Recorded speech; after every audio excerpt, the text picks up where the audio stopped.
Hello and welcome. I'm Leigh-Ann Gerrans and you're watching W News Extra, broadcasting live from the Al Arabiya studios. These are our top stories. 4 countries have recognised a Palestinian state, sparking strong reactions from Israel and setting the stage for today's UN conference. Meanwhile, Trump calls Charlie Kirk a martyr and praises his legacy at a packed Arizona memorial as his widow shares a message of forgiveness. And Trump's $100,000 H-1B visa fee sparks panic for Indian tech workers and sends IT stocks tumbling.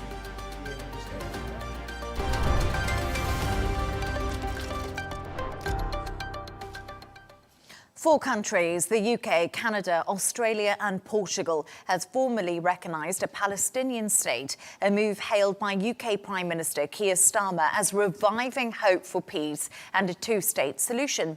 Israel's Prime Minister Benjamin Netanyahu strongly rejected the move, calling it a reward for terror.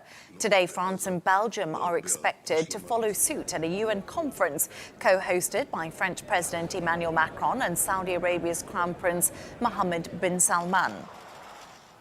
To discuss this and all of today's stories, I'm joined by Dubai 92 presenter Jono Hayes and writer and broadcaster Esther Krakue. Esther and Jono, thank you so much for joining me this evening. Great to have you both on. And Esther, it's your first time. Yes, so it is. Yes. It's great. I'm very excited. Yes, we're so excited to have you too. Jono, let's talk a little bit about the recognition of the Palestinian state. We did see countries come out yesterday and they recognised a Palestinian statehood. I feel like there's been lots of developments throughout yesterday and today. So where are we in this conversation? So I think this was always something we knew was going to happen. We've had an entire summer where we've been discussing many different countries who said they would join Ireland and Spain in recognising the State of Palestine when the United Nations were back in session once again. So this is something that had been on the table for a very, very long time. Today what we're seeing, the developments, is the UK formally handing over that letter of recognition to President Abbas in Ramallah. That's pretty much the development that we've seen. Now we've seen France and Belgium, and I think we kind of had hints up until now that they would also join course as well. They're going to join the UK, Canada, Australia in recognising Palestine. Ireland and Spain are in there as well for a very, very long time. All this happening while in the background, Israel is still escalating its on-ground offensive in Gaza. We know that that's continuing. The military campaign continues. So it's another division that's taking place there. Meanwhile, Benjamin Netanyahu says that this is effectively supporting Hamas. They're two very, very different things. Nobody who is saying we want to recognise a Palestinian two-state solution is saying that Hamas are right. However, the issue that we now face here is that it's very difficult for us to recognise Palestine as a state as it is because it doesn't meet any of the criteria. That's saying that it doesn't have any defined territory, partially due to the part that Israel is still there. It doesn't have a permanent population because every other week they're being moved, displaced further once again. It doesn't have a government that's working in the sense that it can't send diplomatically somebody into relations with another government. So it doesn't actually tick the boxes. So what we're seeing is, again, largely symbolic. And Esther, I don't know if you agree with that, but largely symbolic. But also, over 65,000 people have died in Gaza since October the 7th, 2 years ago. The recognition of a Palestinian state is not going to change anything for those people on the ground facing Israel's Gaza offensive inside of Gaza City. And the reality is, it's all symbolism, it's all talk, but the timing is also important. Yes, and it's all largely political. So this idea that the West can recognize a state that, like you said, doesn't meet any of the criteria and is somehow going to manifest on the ground is clearly not going to happen. I mean, there's sort of a strength in numbers mindset with Australia, France, the UK, Canada recognizing a Palestinian state, because I think the logic behind it is they're going to try and stave off Trump's ire as much as possible because there could be likely retaliations from the US, and I don't think he can retaliate against all of these countries. But unfortunately, what is going to happen now is you're going to have the situation where Israel is being incentivized to ramp up. You know, we're seeing escalations of settlement activity in the West Bank as a result of this. And for me, what I find most shocking about this is the utter lack of creativity by Western leadership, by hammering on this, what I think, frankly, is a delusion of the two-state solution, when clearly at this point, even if it was a possibility, it's not going to happen.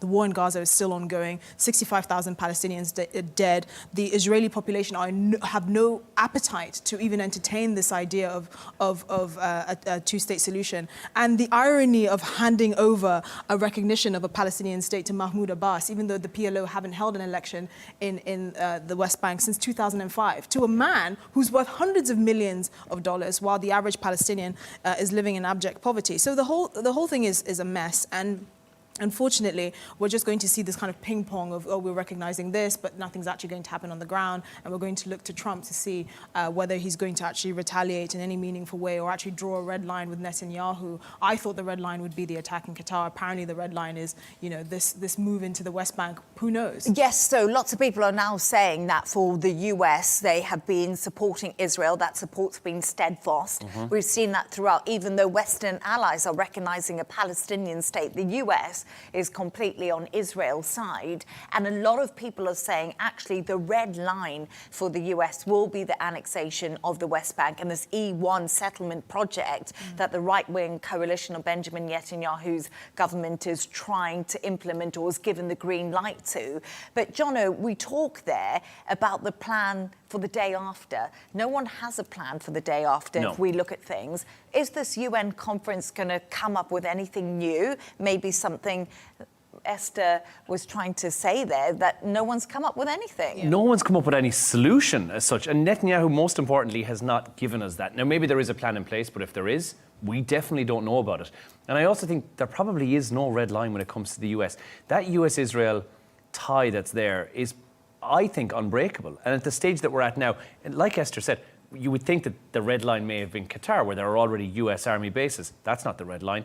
The on-ground offensive is already happening in Gaza, so that can't be the red line. So now you have to think, what is it, sacrificing of the hostages because we've had an on-ground offensive? Is that the red line? And I really don't think that there is. I think what we've seen is a very tight-knit bond of, for want of a better description of it, between Netanyahu and the Trump administration that I think is pretty much unbreakable. And I don't envisage there being any change to that. We have to remember the billions that I previously discussed, and it's in the hundreds of billions of dollars of funding that has been given to military campaigns from the US to Israel. I don't think that we're going to see that being pulled back at any time in the near future. And I don't know if we're going to see any outcome this week because, again, it's talks about talks and recognising something that really is unrecognisable. Wonderful symbolic gesture, and I've said this before, anything that brings attention to the plight of the people who are on the ground, the Palestinians who are suffering day to day, and the people who are being killed mercilessly day to day, is a wonderful thing. However, it's symbolic, and it's nothing more than that. Yeah. And Donald Trump has come out and said, just before we came onto the show, believes Palestinian recognition is a reward to Hamas. That was, Caroline Levitt was giving a speech a little bit earlier on today before the show. And that's the way that they're really looking at things, the US. But still, it doesn't bring us any closer to a solution to the people on the ground. Yes, and to the hostages and to those losing their lives. And in some ways, you've kind of foisted this leadership on the Palestinian people and said, hey, this is a sign towards peace. Of course, Hamas is a completely illegitimate force and they shouldn't have any part in any peace process should there be one. But it's the same thing, the irony of the West handing over recognition papers to a government that's deeply corrupt and that hasn't held an election for well over a decade. I don't know how they can get around that. I think the one thing that people are not looking at is what happens next. I mean, yes, at the moment you have this kind of ironclad bond between the Trump administration and Israel, but the current generation has probably had the worst or the most negative view of Israel in decades. And that generation is going to grow up. They're going to vote. We know that the Democratic Party has made it very clear of the stance of Israel.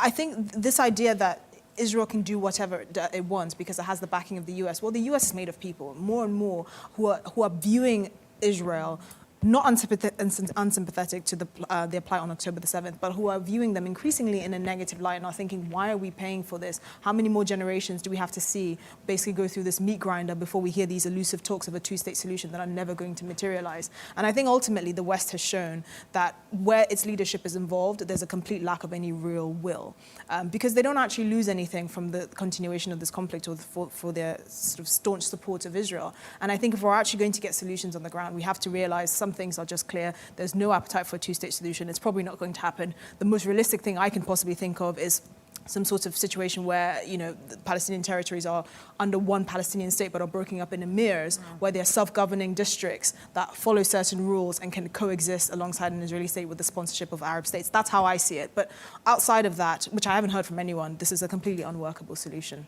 And that's exactly it. I think there's been no solution where people have said, actually, that sounds like that's the most logical solution I've heard to this whatsoever. There's been nothing.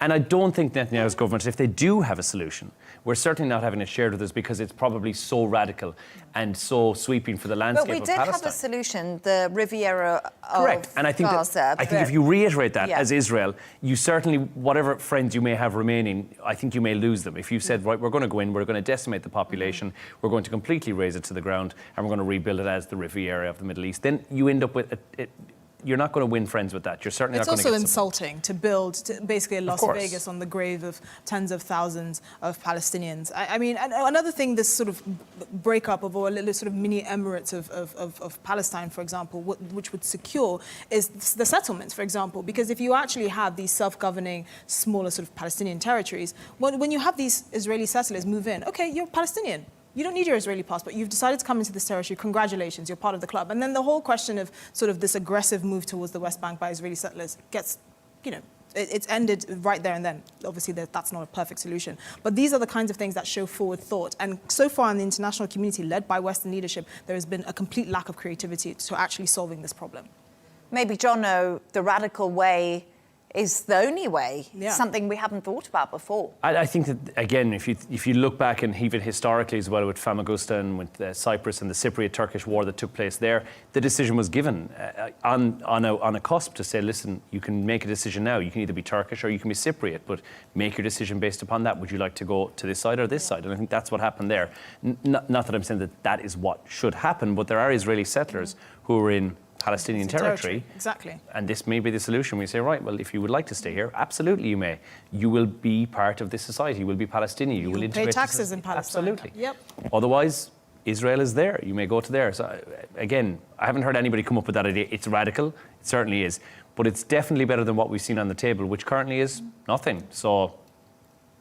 No, very interesting conversation. Thank you so much, Esther and Jono, for your thoughts on that. Let's move on to another story now. And US President Donald Trump has hailed conservative activist Charlie Kirk as a great American hero and a martyr at a packed memorial service in Arizona.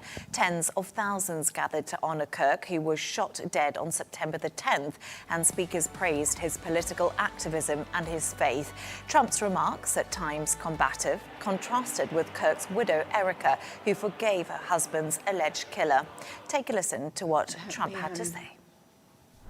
In that private moment on his dying day, we find everything we need to know about who Charlie Kirk truly was. He was a missionary with a noble spirit and a great, great purpose.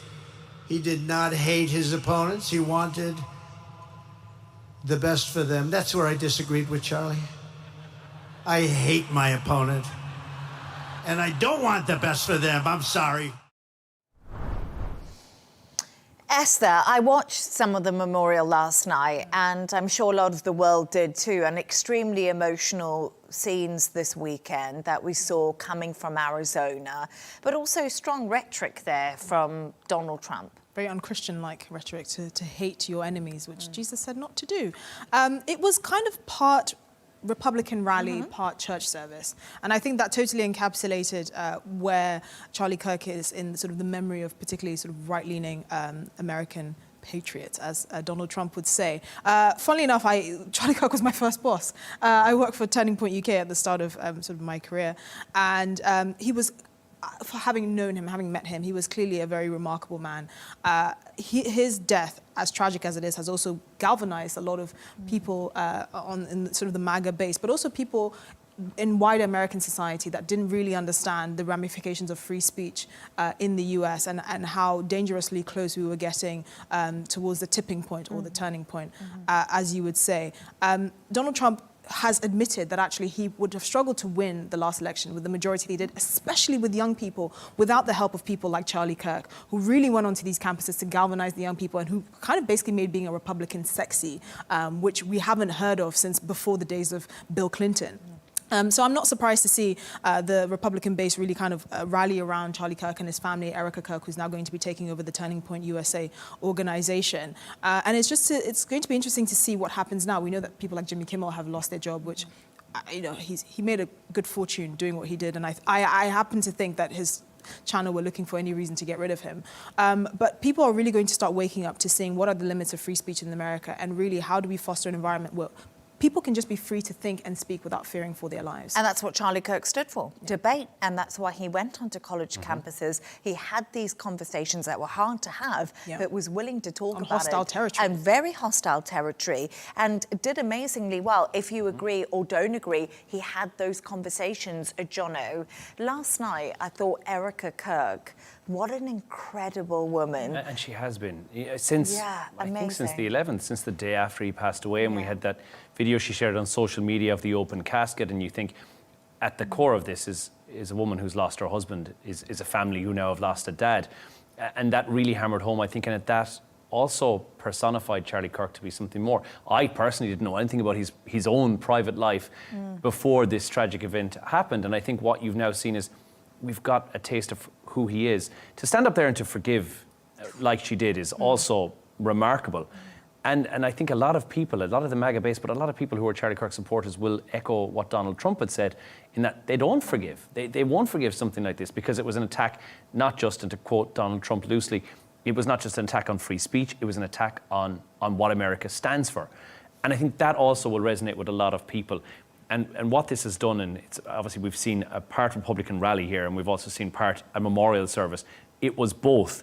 And this administration has managed to do every opportunity that they get in front of an audience to turn it into a reason to support the Republican cause once again. And that's, I think, what we've seen here. And I think that's what Donald Trump, like it or not, wanted it to be. He has been deeply moved by this. We've rarely seen this president falter anywhere. And we've heard of close allies to the Trump administration saying that President Trump took this hard. And we've seen a human element to him that is, for once, it's not a softer side. For sure, it's not a softer side. And that rhetoric that he speaks about is quite harsh. But we've seen a more human side to the presidency.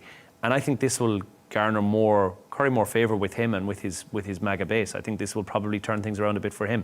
And what we've seen is a pivotal moment, a turning point in US politics. Absolutely. I don't know if you agree with that, but what I was thinking when I was watching this, and you touched on it, Jono, and many people did, is how religious it was. Yeah. And it really struck me that almost this Republican Party honouring Charlie Kirk, he was a deeply religious man, felt like religion and politics became more entwined than I've ever seen before. And I was thinking, is this the future of the Republican Party? Yeah. Or are we there already? Or is it just something that I'm thinking? I think we're there already. And the reason why I thought that, I kind of had that same moment as you, but it was at last year's Republican National Convention. And it was an extremely religious event. I mean, it would look like a mega church on steroids. You know, you had all these pastors preaching and very prayerful, the gospel music. I mean, it was really like this, but really amped up. And I think for me, that was when I really noticed this kind of marriage between sort of church and state on a political level. And I think in a way it's not out of the norm for Americans to be more openly religious. But I think the dividing line is very clear. You know, the Democrats have been painted as this kind of irreligious, kind of morally loose individuals who are trying to do things that break up the family and all of that, as the Republicans would characterize them. And then you have the Republicans on the other end, not just from the last convention, but from this funeral of Charlie Kirk, really embracing religion in a way that makes you think, why are they taking this direction? And it's because that's the direction that America is moving in more broadly, because you have so many people, former liberals, as they would say, the Joe Rogans of the world, that have felt like the left in the US have lost their way so much and have lost the moral or spiritual compass, that they're actually more curious about religion and are more open to the idea of being openly religious in America. And it's such a sharp contrast if you look at politics in the wider world more broadly. I mean, if you're openly religious as a French politician, for example, it's basically a death knell. Someone like Pierre Poilievre in Canada, you know, I mean, he argues that Trump basically lost him the election, which is I think true, but also he was very openly Catholic. He was very openly religious, and in the West more broadly, when you are an openly religious politician, it actually plays against you, with the exception of countries like Hungary and countries in Eastern Europe where religion is much more embedded in the state. Tony Blair, for example, deeply religious, very Catholic. I mean, he said before the Iraq invasion that he prayed. And I was so surprised that this didn't make international headlines, like he prayed before he invaded Iraq. But it was something that most people who were even familiar with him and his politics didn't know about him.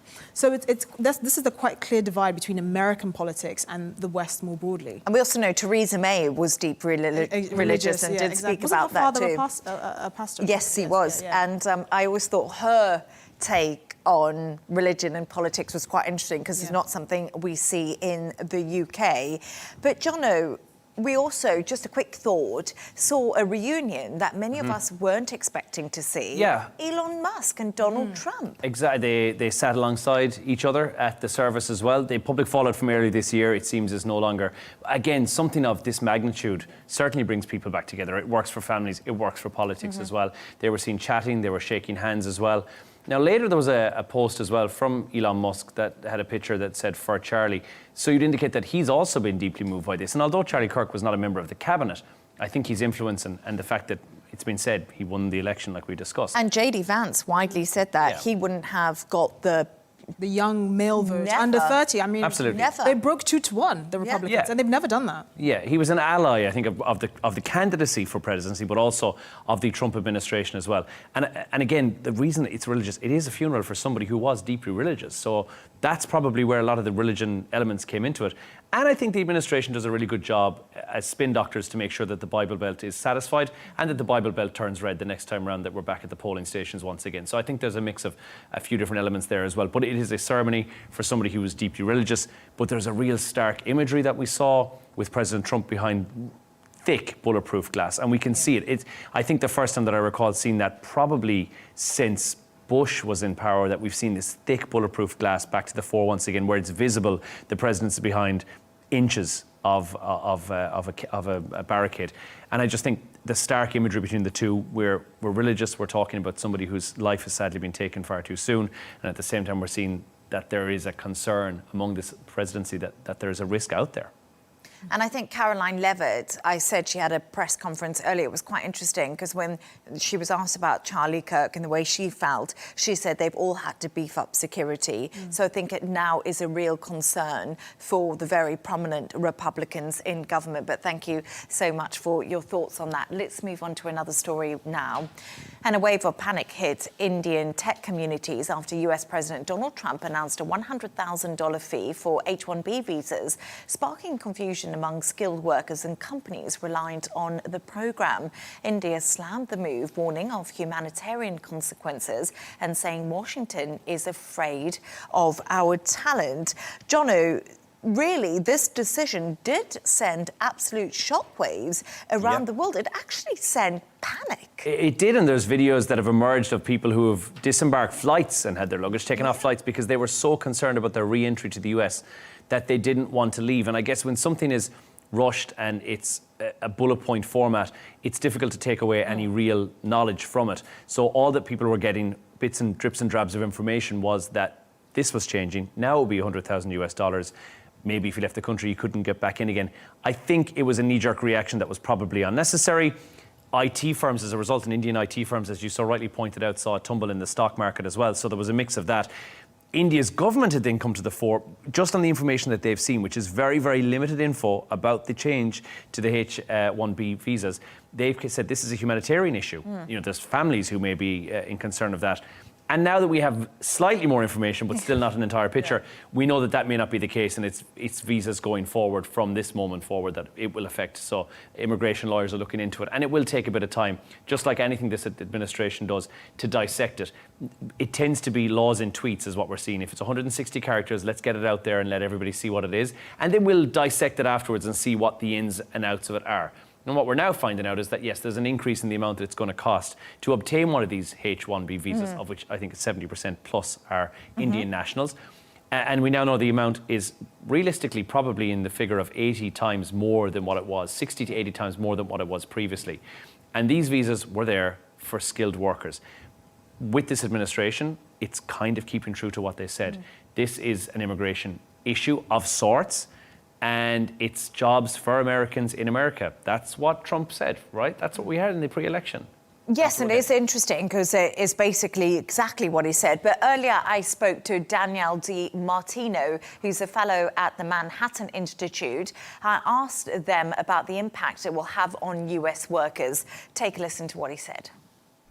My concern with the limitations on H-1B visas is that the evidence is very clear that they help companies innovate, that they help companies grow. We wouldn't have Silicon Valley today if we didn't have an H-1B visa since the 90s, because so many people, including Elon Musk, including Jensen Huang, the CEO of NVIDIA, even Melania Trump, the First Lady of the United States, came to America on H-1B visas. America will be a much different, poorer, and probably worse country without this immigration pathway, which is not perfect, as I mentioned, but the consequences would be dire for innovation in the long run if this program were to stop existing.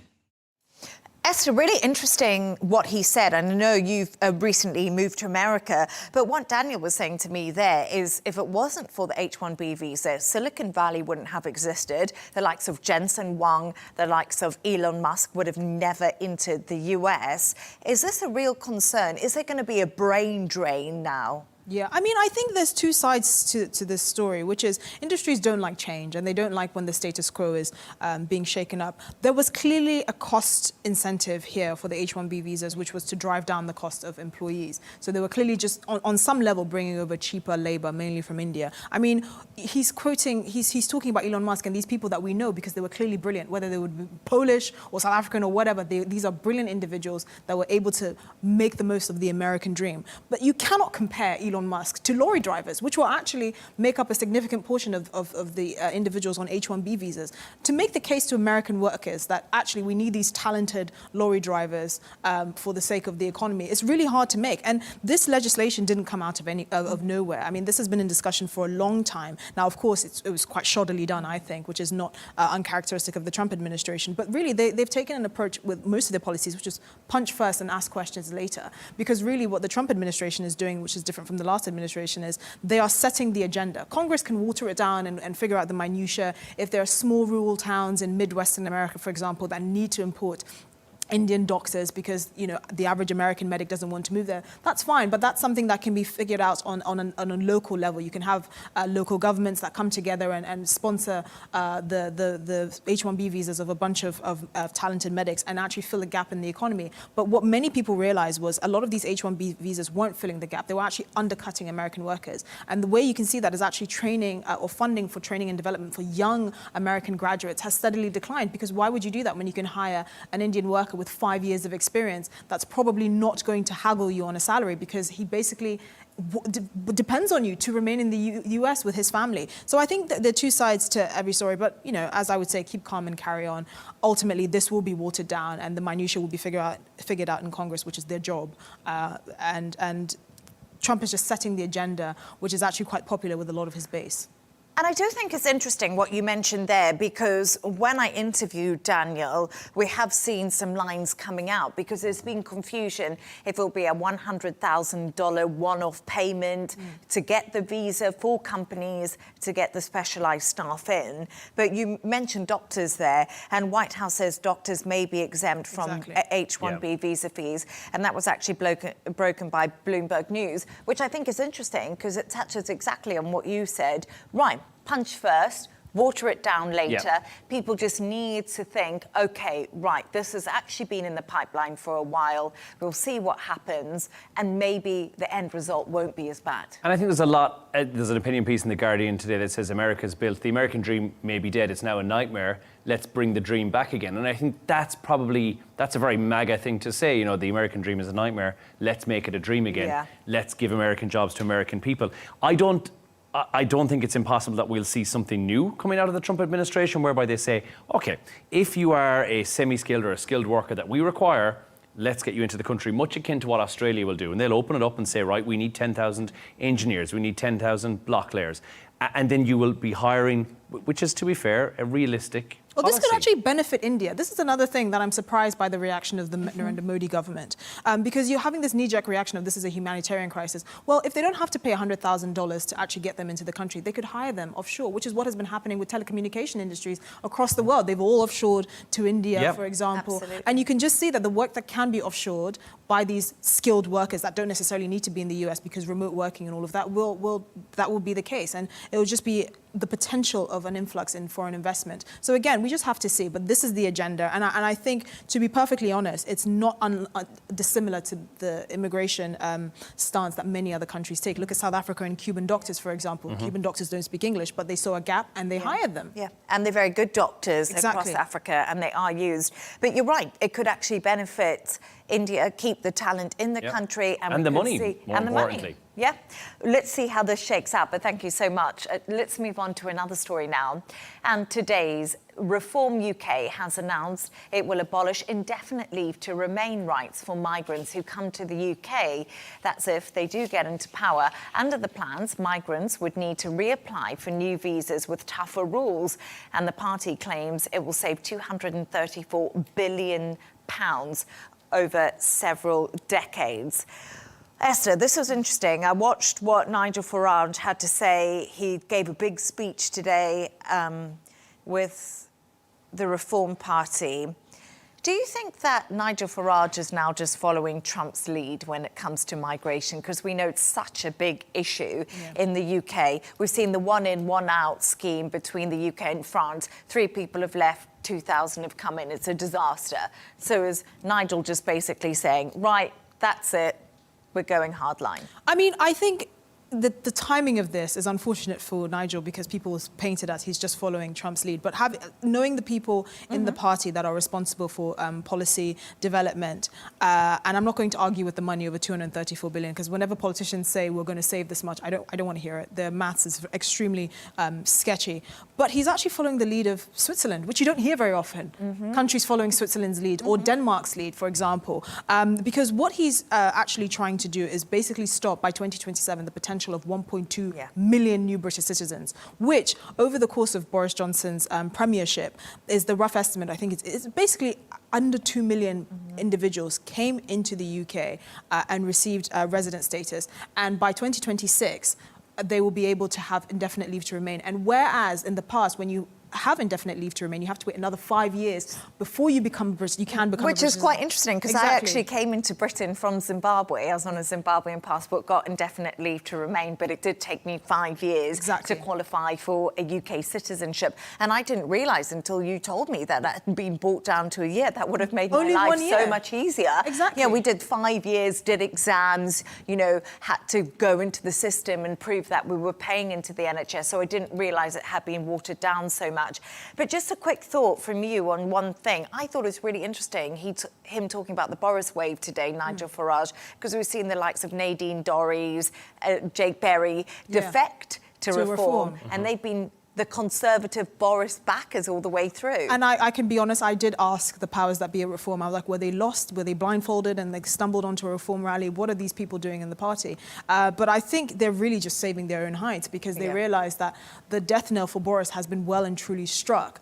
And so there's not going to be any argument about Boris Johnson in British politics, I think, after this point. Because it's true, when people realise that, oh my God, in the next 2 years, we could have millions more artificial, basically, British citizens who didn't have to meet the same requirements clients as British citizens from before 2019 who haven't had the same level of investment, but will be able to use embassies, for example, British embassies, which will require a lot more costs in just running them because of just this influx of increased number of British citizens. They will be able to receive a pension, state benefits, all these sorts of things that people don't really think of when you think of what are the actual benefits of being a British citizen. And also, what does it actually mean to be British? Is it just, you know, can you just come and have the requirements for being a British citizen watered down to the point where you only work in the country for a few years and then you're suddenly going to receive all these benefits? So I think by doing this, he's really just completely cut Boris Johnson out of British politics completely, because it's going to be an outrage to many people. Fascinating. Jono, your thoughts? Too easy? It's not going to be that easy to do it in realistic terms. And that, of course, is, I think Reform are going to have huge gains. I think the next time around, we'll see Reform go back to the polls once again, even in the opinion polls right now. Nigel Farage is speaking the lingo and the language that people want to hear right now. I don't think it's a case of, is he following the lead of what Trump is doing? I think he already has been on this road, regardless. Nigel Farage has not deviated from this path since a very, very long time. And I think since UKIP days, this has been where he's been going to. And I think the idea is that he sees the need and the want for this. And it's not just in the US, it's not just in the UK. I think it's in a lot of countries where they're seeing an issue whereby money that is from that country is being spent on immigrants, and they're saying, why? Why is the cash that I'm paying in my tax going to somebody who is not contributing back to society? It's a global movement more than anything else. Implementing it is going to be difficult unless he's got the entire House of Commons behind him, which I honestly believe, given an election or two, we could see. It's more likely something that this is an election pitch, but I think it's the same rhetoric that we've seen from him before as well. There is a demand for it. We've seen the rallies that were on the street just 2 weeks ago with over 100,000 people who were out there. These people would all vote Reform, and there are many more who are in the woodwork who are just waiting to come out of hiding. And to take on from what Esther said, I think there is this kind of feeling that there's money that's been paid in. People who are on ILRs, regardless of how long they've paid in for or not, they might think, right, it's going forward from here on in. Something has to change, because you can't keep this influx of people coming in, money going out, and it's still the same number of people who are paying tax. It makes no I can sense. tell you this much. Listening to Zia Youssef, who's basically the head of Doge for Reform, Nigel Farage plans on basically going scorched earth on the civil service. So this idea that it won't happen because he needs a majority and the civil service won't back it, 30% of the civil service will probably lose their job on day one if Reform wins. And Reform are banking on the Welsh elections next May, in which Labour are really going to struggle. I mean, they're pulling behind Plaid Cymru, which is completely incredible to me. They haven't lost an election ever in Wales since the devolution of the Welsh. It's always been Labour. Wales. So it's always been Labour. That will be but they're not even polling second. They're polling third. Yeah. So I think there's real momentum for what Reform is saying. And by the way, this example has been set by, surprise, surprise, the left-wing Danish government. So this is not even sort of a right-wing trope that's sweeping, or wave that's sweeping Europe. The Danish government basically became very flexible with their ability to change the rights of people that are not Danish citizens in Denmark, for example, from reforming asylum, for example. So if you are granted asylum status in Denmark, but your country, the country that you're coming from, has been deemed safe, you can be sent back. That's unthinkable in Britain. I don't think there's anything right-wing about saying, why are we not supporting our own people before we're supporting other countries? I don't think that's Especially overly if you're right. taking fuel payments from pensioners who arguably worked their whole lives in the UK. Well, I mean, Labour couldn't get that through, could they? They got absolutely stung with that, if you look at it. But Ziad Youssef actually made that point today in the conference. He said, everyone's asking me about the life of the migrants. If we stop this happening, but no one's saying, why aren't we doing it for the British people? And you're right, Jono, I think that's the sentiment, you know, make Britain great again might be Reform's next slogan. But thank you so much for your thoughts on that. Now it's time of the show where Jono and Esther tell us the story of the day. So they've done a bit of homework. I love your story. It's a super famous pop star, and he managed to run a marathon undercover over the weekend. He did. But his time was amazing. So his name is Steds Starandos. Doesn't ring any bells? Okay. He ran, along with 50,000 runners, a 26.2 mile race under a false name. Actually, who competed across the finish line 2 hours and 59 minutes and 13, which is apparently I think it's shorter than his last marathon that he did. By 20 minutes, apparently. And you may not know who he is, but he is actually Harry Styles. That's who was running the marathon, but completely incognito. onlookers were impressed when they saw a guy walking past, thought, this guy looks remarkably like Harry Styles, then discovered that it was him. Beat his own personal best on a time as well. Strong improvements from the last time he got involved in a marathon, where also he took part under a false name, incognito, until he was spotted towards the finish line in Tokyo. So it turns out he's a marathon runner, just people don't know it. So keep an eye on your next marathon, because Harry Styles could be running beside you. I mean, amazing to do it. And also he did the Tokyo Marathon last time, shaved 20 minutes off the Tokyo Marathon. My only question is, why do you want to run a marathon? We could never be friends. There's no amount of money you could pay me to do that. Me neither. Absolutely not. Esther, you and I are friends. Honestly, you could not pay me. No, it was just. I'm the same. Well, who am I running from? Where am I going? I don't run unless I'm being chased. Why would I? Same. Oh no. You have to kind of take your hat off when you see people do the Ironman, or they do like 14 different challenges I think it's a midlife crisis. I think so. Yeah. I've seen younger. I think it's mass psychosis. I don't understand. And triathlons and everything, and I'm like, it's wonderful, and I'm sure it's great. It's great for your cardiovascular health and everything. But I just failed. Aside from getting a medal at the end of it, which I'm sorry, I'd want more than a medal. There needs to be a cash prize, and needs to be in excess of $20,000 Or tax break. Yeah. I'm living tax free, but that's aside from the point. I was like, don't worry about Dubai. But if there was something cash prize incentive, wonderful. Otherwise, I'm like, I don't get. No. Wonderful for them, but I don't see the attraction. But that's his new thing now. That's his new jam. Well, other than the new girlfriend, good luck to him. Yeah. Esther, let's go to yours. It's all about the future face of Brand Beckham. I know. I love this story. I've been reading everything about it. What's this feud? Who's fighting So with who? apparently, this is news to me. Apparently, since the 1990s, the Beckham family have represented the perfect intersection of British football, fashion, and music, which is news to me, because I've seen Victoria Beckham's fashion, and absolutely not. I would never, even if you gave it to me for free. The makeup's quite good, though. The makeup I've heard is good. It's not bad, But yeah. I've seen on many occasions, I think it's like she's in Neiman Marcus in the US, and obviously in Harrods. Yes, and stuff, yeah. Absolutely not. You just can't justify it. But Romeo Beckham this weekend clearly established himself as the front runner for the future face of Brand Beckham, especially since the big falling out with his family and all the drama around the Beckhams and the son and the wife.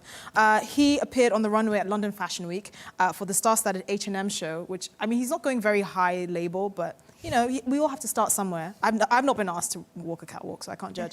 And he walked alongside fellow Nepo babies Iris Law, Amelia Gray, and Lila Moss. I must say, I saw this, and I always think Romeo Beckham looks like Victoria. And the other, you know, who's Brooklyn? Brooklyn yeah. looks more like his father, but yes. it's Brooklyn who's had the falling out, because I think it's his wife, It's his wife. Yeah, the new wife, who's also a Nepo baby, Yes. is not a fan of and I don't know how she can't be, and I don't know how you can't say. I think it's about her being a Spice Girl. You can't say a Spice Girl was not a fashion icon, surely.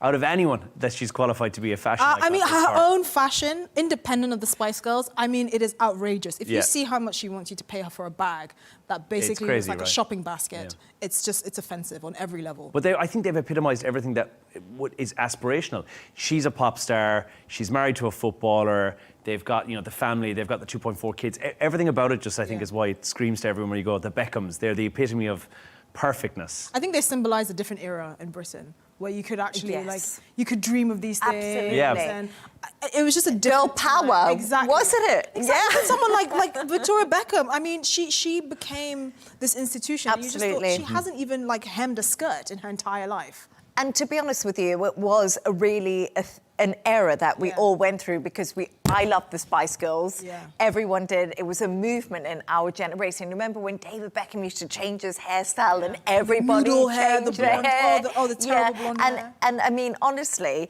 I must admit something. I always look at the Beckhams and I always smile, because I think we grew up with them. Yeah. You know, we were there. We remember the marriage, the pictures in the OK magazine with That's the why thrones. the Netflix show did so well, because Yes. it's talking about their marital problems that we were never allowed to speak of at the Yes. time when he was in Spain. So it's Correct. just, you know, I think there's a whole generation of people that grew up with the Beckhams. Their children, however, I'm okay. I think that's where I draw the line. Yeah, I think I'm okay with the kids. I'm okay with the kids. Sometimes I always wonder if Nepo babies are a good thing or a bad thing, but that's a conversation for another day. So there we are.